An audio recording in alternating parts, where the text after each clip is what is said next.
बच्चों मैं आपको सुनाऊंगी मजे की कहानी जो कि एक जंगल की है। जहाँ जंगल में दिलचस्प बातें होती रहती थीं। एक बड़ा जंगल था जहाँ मुख्तलिफ जानवर अपनी जिंदगी गुजारते थे। इस जंगल में एक शेर और एक भालू का घर भी था। शेर का नाम शेर खान था और भालू का नाम बल्लू था। उन दोनों के दरमियान दोस्ती थी, लेकिन एक दिन एक वाकया हुआ। एक रात जब चांद की रोशनी में शेर खान और बल्लू सो रहे थे, उन्होंने ख्वाब देखा कि वो एक दूसरे को खा रहे हैं। तो उन्होंने ख्वाब की ताबीर पूछने के लिए एक बुजुर्ग बाबाजी के पास जाने का फैसला किया। रास्ते में उन्होंने झाड़ियाँ, एक पहाड़ी इलाका और एक दलदल को पार किया, लेकिन शेर खां और बल्लू ने अपने आप पर काबू रखा और एक दूसरे की मदद की।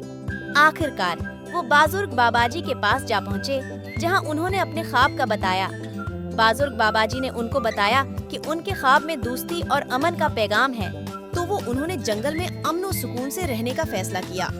उनकी दोस्ती ने जंगल को मोहब्बत और अमन और सुकून का गहवारा बना दिया।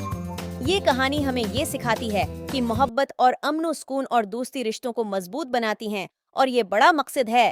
प्यारे बच्चों, इस तरह की मजे मजे की वीडियोस देखने के लिए हमारे चैनल मिट्टी टीवी को जरूर सब्सक्राइब करें।